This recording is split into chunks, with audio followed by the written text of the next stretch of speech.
पिछले 5-7 साल से सर यहाँ उत्तराखंड में जो है भाजपा की सरकार है, उनको दिख नहीं रहा है कि कुछ लोगों ने पहले भी उनको सरकार को बताया है कि वहाँ पे जो है दरारें पड़ रही हैं, ध्यान नहीं दिया। 1 साल पहले एक महिला ने भी कहा था। सरकार चाहती नहीं रही, सरकार को मतलब ही नहीं है। सरकार जो है बड़े बड़े विज्ञापन लगा रही है, होर्डिंग लगा रही है, सरकार सिर्फ अपना प्रचार प्रसार कर रही है, उसको ये मतलब ही नहीं है कि जोशीमठ में क्या हो रहा है। अब जब एंड टाइम आ गया, जब हम विपक्ष ने उनको चेताया, विपक्ष ने हल्ला मचाया, तो सरकार देख रही है। प्रॉपर देखें तो ये जब से हमारे राज्य का गठन हुआ है तो दोनों सरकार जिम्मेदार हैं। और बताइए कि जब इस अभी पिछले टाइम से मतलब ये कह लें कि 2-3 साल से लगातार ये शिकायतें आ रही हैं कि जोशीमठ में लगातार मकानों में और ज़मीन में दरारें पड़ रही हैं, तो क्यों नहीं संज्ञान लिया गया।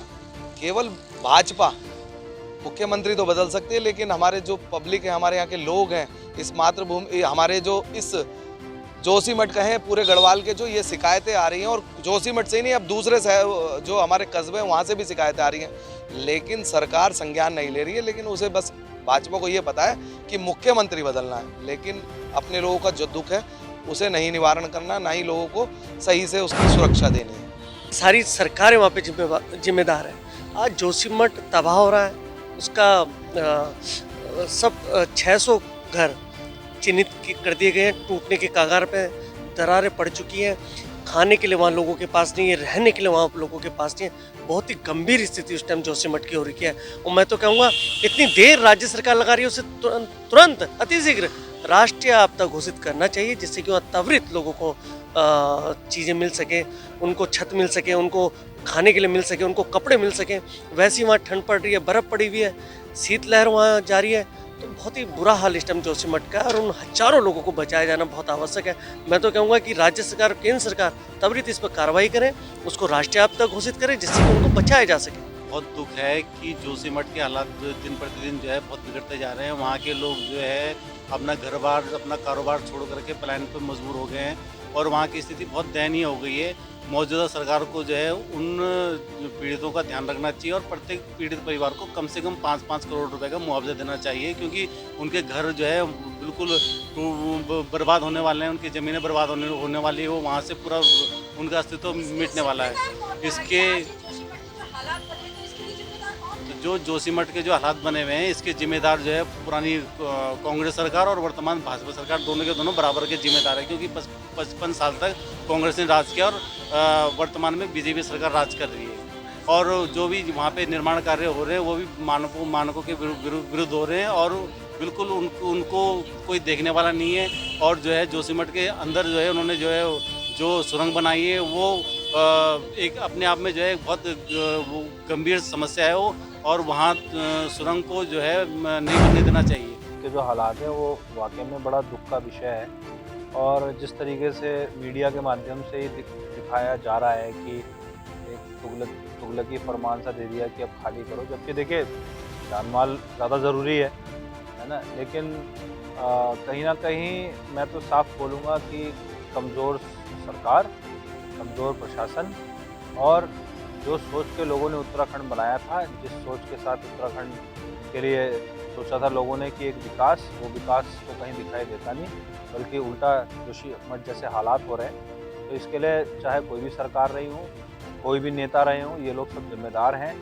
जो गलत तरीके से गलत जो नॉर्म्स होते हैं उसके द्वारा जो किए गए कंस्ट्रक्शंस हैं, है ना, जिस समय कुछ भी बनता है बिना सोचे समझे नक्शे पास कर दिए जाते हैं, है ना, कैसे हो जाते हैं, कैसे इतनी बड़ी बड़ी बिल्डिंगें बिना, अगर आज भी इस तरीके की चेकिंग करी जाए तो कोई मानक नहीं मिलेंगे। तो इस सब में जिम्मेदार कौन है? वो अधिकारी हैं, वो सरकारें हैं, वो लोग हैं जो पहले जिन्होंने लोगों को बेवकूफ़ बना के या मिली भगत करके ले दे के सारे चीज़ों को ऐसे खड़ा करा दिया, कंस्ट्रक्शन करा दिया, और अब जब आज इस तरीके की आपदाएँ आ रही है तो सब मुँह छुपा के घूम रहे हैं, रोने वाले बेचारे अपने घरों में रो रहे हैं, कोई उनकी सुनने वाला नहीं है।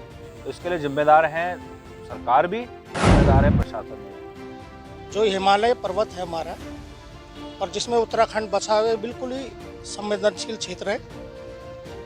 इसमें जिस प्रकार अवैज्ञानिक तरीके से प्राकृतिक संसाधनों का दोहन किया जा रहा है, ये उसी का परिणाम है।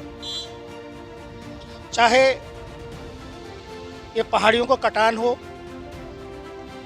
आपके विस्फोटकों का प्रयोग हो, और मैं कहीं सोचता हूँ जो टनल और एनटीपीसी इसके लिए पूर्ण रूप से जिम्मेदार है। यदि वैज्ञानिक तरीके से इसको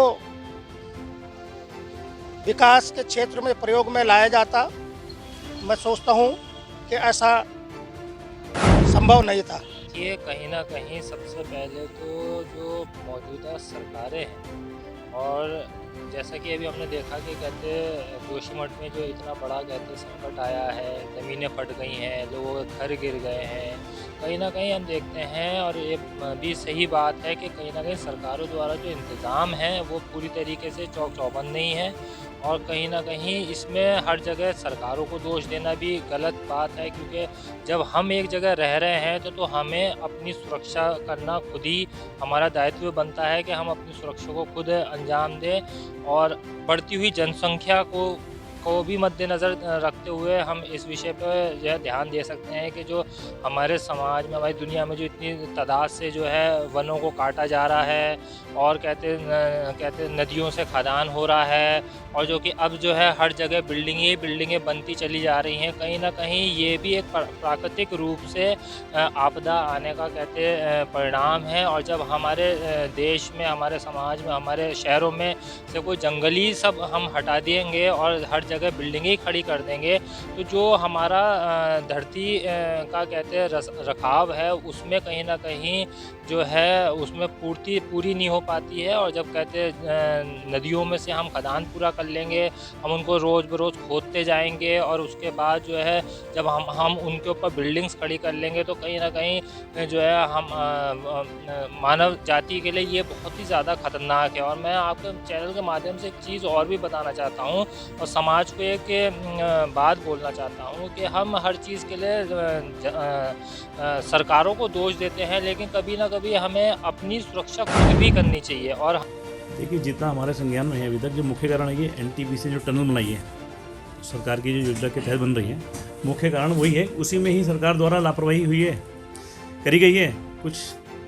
मतलब उस योजना की ही मेन कारण लगता है कि योजना के कारण ही कि तैयारियां सही नहीं थी, या जिसे प्रोजेक्टेड रिपोर्ट कहते हैं वो सरकार ने सही नहीं बनाई थी कि इस टनल से क्या क्या भविष्य में नुकसान हो सकते हैं, उसका ध्यान नहीं रखा गया। इसकी वजह से ये आपदा बनी।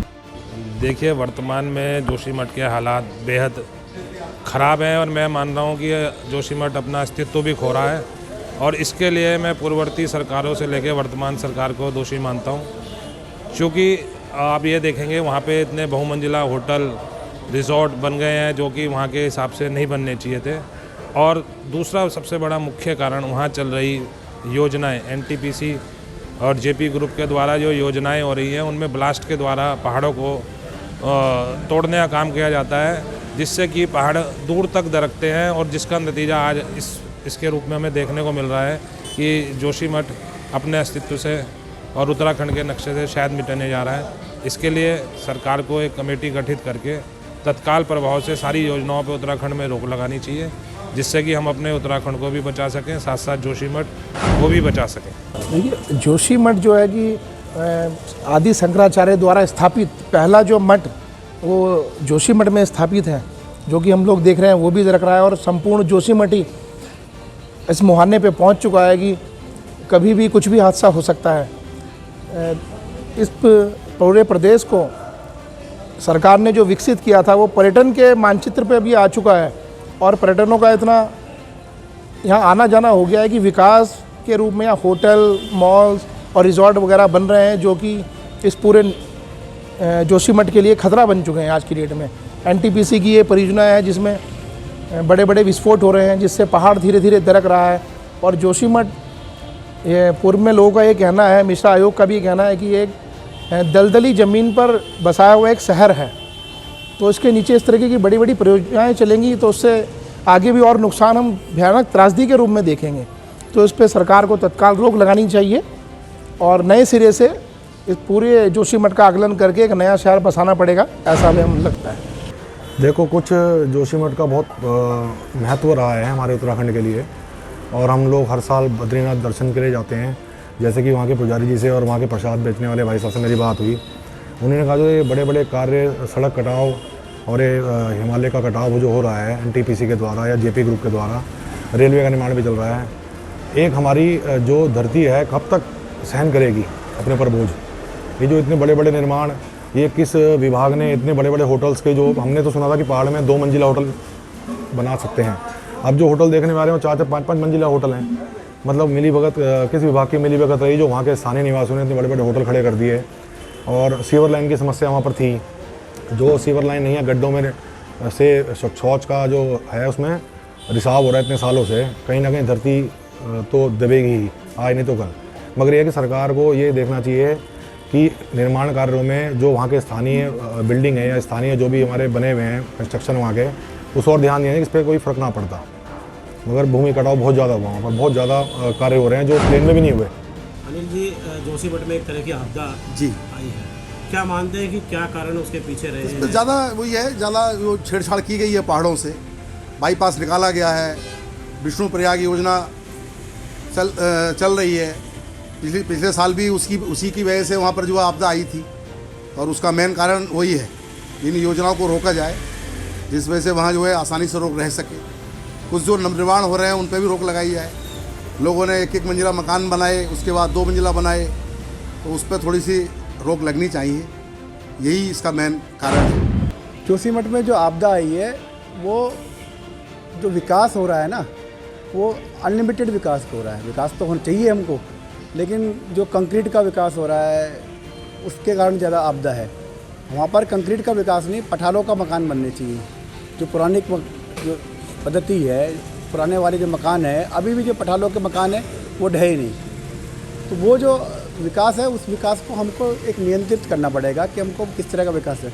इकोसिस्टम वहाँ का गड़बड़ा गया है। वहाँ पर जो पहाड़ों की कटिंग हो रही है, ब्लास्टिंग हो रही है, उसमें भी नियंत्रण करना पड़ेगा। पहाड़ों की कटिंग ना हो, कटिंग जो हो तो तरीके से हो। इस कारण डेवलपमेंट में दिक्कत आई। देखा जाए इसका मुख्य कारण तो वही है, जितना प्रकृति का ज़्यादा दोहन होगा उस हिसाब से उसका कटाव भी होगा। विकास होगा तो विनाश भी उसके साथ ज़रूर होना है। अब मेन कारण जो है कि उसकी भौगोलिक संरचना के हिसाब से उसका जो डंपिंग जोन है वो सिस्टम नहीं बनाया गया, उस वजह से ज़्यादा ये दिन देखने को मिल रहा है। तो अब जो सरकार जो पहल कर रही है उसको आप संतुष्ट है या किस तरह से? और सरकार जो देखो कि लोगों को कितना मुआवजा देती है, क्या करती है, कुछ हम ये भी देख रहे हैं, टीवी पे बार देख रहे हैं कि 3 मंजिल का नक्शा पास है, लोगों ने 5-5 मंजिल बना रखी है। उस चीज़ को भी सरकार देखेगी, उस हिसाब से आर्थिक मुआवजा देगी। देखिए, जो जोशीमठ है वो अपने आप की बहुत पौराणिक काल की आध्यात्मिक नगरी है, और इस समय वर्तमान स्थिति में मानवीय विकास के मूल्यों को प्राथमिकता देते हुए जिस प्रकार के विकास कार्य हो रहे हैं, मुझे लगता है कि वहाँ आध्यात्मिक पहलू को पूरी तरीके से दरकिनार किया गया है। अगर हम उन वहाँ की पौराणिकताएं, वहाँ की आध्यात्मिकताएं, वहाँ के जो देवता हैं, वहाँ जो बसने वाले लोग हैं, उनसे वहाँ की पुरानी मान्यताएं, किस जगह पर हम छेड़ कर सकते हैं, किस जगह पर हमें ये चीज़ तोड़ने के बाद कोई नुकसान तो नहीं होगा, इन सारे विषयों पर, सारे पहलुओं पर मुझे लगता है पूरी तरीके से चिंतन नहीं हुआ गया है। केवल और केवल मानवीय विकास के मूल्यों को ही प्राथमिकता देते हुए धड़ाधड़ तोड़फोड़ हुई है, सुरंगें बनी हैं, टनल्स बनी हैं, अलग अलग प्रकार के जो भी विकास के आयाम स्तर। देखिए, वर्तमान में मानवीय मूल्यों के विकास प्राथमिकता जरूर है, क्योंकि जिस प्रकार से हमारी आबादी बढ़ रही है उसके लिए विकास के इन आधुनिक विकास के संयंत्रों को स्थापित करना पड़ेगा। लेकिन क्योंकि ये भारत आध्यात्मिक देश है, यहाँ की पौराणिकताएं हैं, उन पौराणिकताओं को भी मान्यता देनी पड़ेगी। वहाँ के देवता जो स्थानीय देवता हैं, जिनको कि आज भी उसके अंदर साक्षात प्रत्यक्ष रूप से देव बसते हैं, ऐसे देवी देवताओं को भी समझना पड़ेगा। वहाँ के नियम, जो शास्त्रोक्त नियम हैं, उन नियमों को भी स्वीकार करना पड़ेगा, तभी हम लोग आगे की ओर बढ़ पाएंगे। मुझे लगता है कि इसमें अभी भी बहुत चिंतन की आवश्यकता है, और अगर इन पहलुओं पर अभी भी चिंतन किया गया तो ये जो थोड़ा कार्य बिगड़ रहा है ये अपने स्थान पर ठीक आ जाएगा। वो साक्षात नारायण की स्थली है। और जिस प्रकार से मैं एक पहलू को और देखता हूँ कि जब हमारे शंकराचार्य स्वरूपानंद जी का निधन हुआ, उसके बाद से ये वहाँ विवाद उत्पन्न हुआ, और ये विवाद क्यों उत्पन्न हो गया इसको भी लेकर कहीं ना कहीं ये जो वहाँ के जो देवत्य है वो देवत्य प्रभावित हुआ है, उस देवत्य को भी समाप्त। वजह तो सब स्पष्ट है। आप अपने शरीर को शराब पी करके, ऊल जलूल खाना खा करके और नियमित जीवन यापन करके रहेंगे, आज तब बीमारी आ जाएगा तो आप कहेंगे क्या वजह है। बात सदन शुरू से चिल्लाती आ रही है। श्यानंद जी 2018 में जिन परियोजनाओं को बंद करने की बात कहे थे उनमें ये तपोवन विष्णुगौर परियोजना भी थी, और उस समय में हम लोगों ने कहा था यदि इन परियोजनाओं को बंद नहीं किया जाएगा तो विपत्तियां आएंगी, आ रही है। 2013 में जब हम लोग चारों बगल घूम कर लोगों को समझा रहे थे, उसमें लोकल लोग भी विरोध कर रहे थे।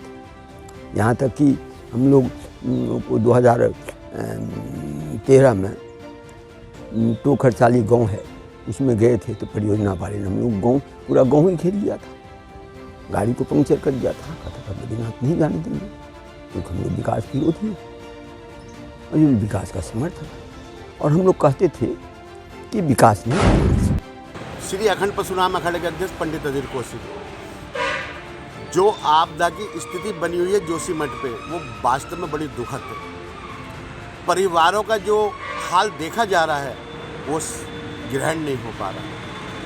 मतलब आंसू उनके हैं लेकिन उनके साथ उनसे ज़्यादा आंसू हम लोगों के हैं जो चिंता करते हैं समाज की और अपने देवभूमि को राष्ट्र की। कुछ पैसे के कारण जो 1976 से लोग बाग बता रहे हैं कि यहाँ 2 मंजिल का अपार्टमेंट होने चाहिए थे, तो आज 10 मंजिल, 8 मंजिल, 4 मंजिल कैसे बन गए। सवाल उठता उन अधिकारियों के ऊपर कि उन्होंने कैसे उठल्टी दी, जब एक सर्वे बता रहा है कि वो मलबे पे जोशीमठ बना हुआ है, ज़्यादा वजन नहीं सहन कर सकता। ये तो वैज्ञानिकों का विषय है, साइंटिस्टों का विषय है। उन्होंने जब जोशीमठ के लिए बताया तो उसके ऊपर क्यों नहीं सरकार ने ध्यान दिया। जो सरकार पहले रही, जो अब है, क्यों नहीं ध्यान दिया। और जो ये कार्य चल रहे हैं सुरंग के और वहाँ अभी और दूसरे कार्य चल रहे हैं, इन पर बैन लगना चाहिए। हमने उत्तराखंड को बचाना है तो हम सबको मिलकर जोशीमठ की आवाज़ उठानी चाहिए। उन परिवारों के साथ खड़ा होना चाहिए जो बेचारे आज अपने आप को ठगा, मैं ठगा ही कहूँगा, जो ठगा महसूस कर रहे हैं। छोटी छोटी बच्ची जिनका जीवन पहाड़ में गुजरा जोशीमठ में, आज वो स्थायी जगह से दूसरी जगह अपना कुछ बनाएंगे तो क्या सरकार उतना उन्हें सुख साधन दे पाएगी।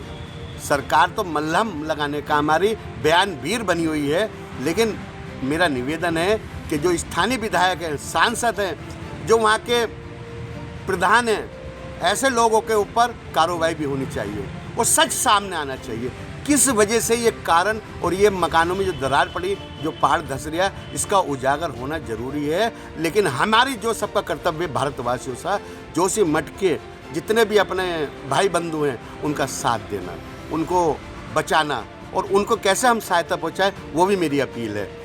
भारत सरकार से मेरी निवेदन और प्रार्थना है कि जब 2 मंजिल का वहाँ नक्शा पास था तो ये 5 मंजिल और 6 मंजिल कैसे बनी। ऐसे दोषी अधिकारियों पे कार्रवाई होनी चाहिए, ये मेरा भारत सरकार से निवेदन है। हर हर महादेव। हिंदुओं ने ये जो देवभूमि थी, ये तीर्थ नहीं था। हरिद्वार है तीर्थ, पूरी देवभूमि तो तपोभूमि थी। हमने तपोभूमियों को तीर्थ बनाया, तीर्थ को फिर पर्यटन स्थल बनाया और पर्यटन स्थलों को अय्यासी का अड्डा बनाया। ये हमारे पाप है कि महादेव और माँ हमसे नाराज हैं। विकास विकास विकास। आपने अभी जैनों का देखा होगा, समेत शिखर को पर्यटन स्थल घोषित करने का कितना विरोध किया उन्होंने, और हम अपने हर तीर्थ को, हर तपोभूमि को पर्यटन स्थल बनाना चाहते हैं ताकि हमें कुछ पैसे मिल जाएं। ये हमारे पतन की पराकाष्ठा है। हिंदुओं के अंदर जो ये पैसे की भूख है, जब तक ये हिंदुओं को जड़ से ख़त्म नहीं कर देगी, जब तक सारे हिंदुओं को मरवा नहीं देगी, चाहे उसमें नेता हों, चाहे उसमें धर्माचार्य हों, चाहे वहाँ के रहने वाले हों। और ये विनाश कोई एकदम नहीं हो जाता है। वहाँ इतने बड़े बड़े होटल कैसे बन गए, वहाँ इतने बड़े, पहले से था ये तो अंग्रेज़ों ने लिखा कि ये यहाँ कभी भी ये ध्वस्त हो सकती है। वहाँ तो जाना ही नहीं चाहिए था लोगों को, वहाँ तपोभूमि थी। वहाँ जो ये सारे ड्रामे हुए, इसका परिणाम कौन भुगतेगा? माँ और महादेव तो नाराज होंगे ही, हिंदुओं को ही भुगतना है।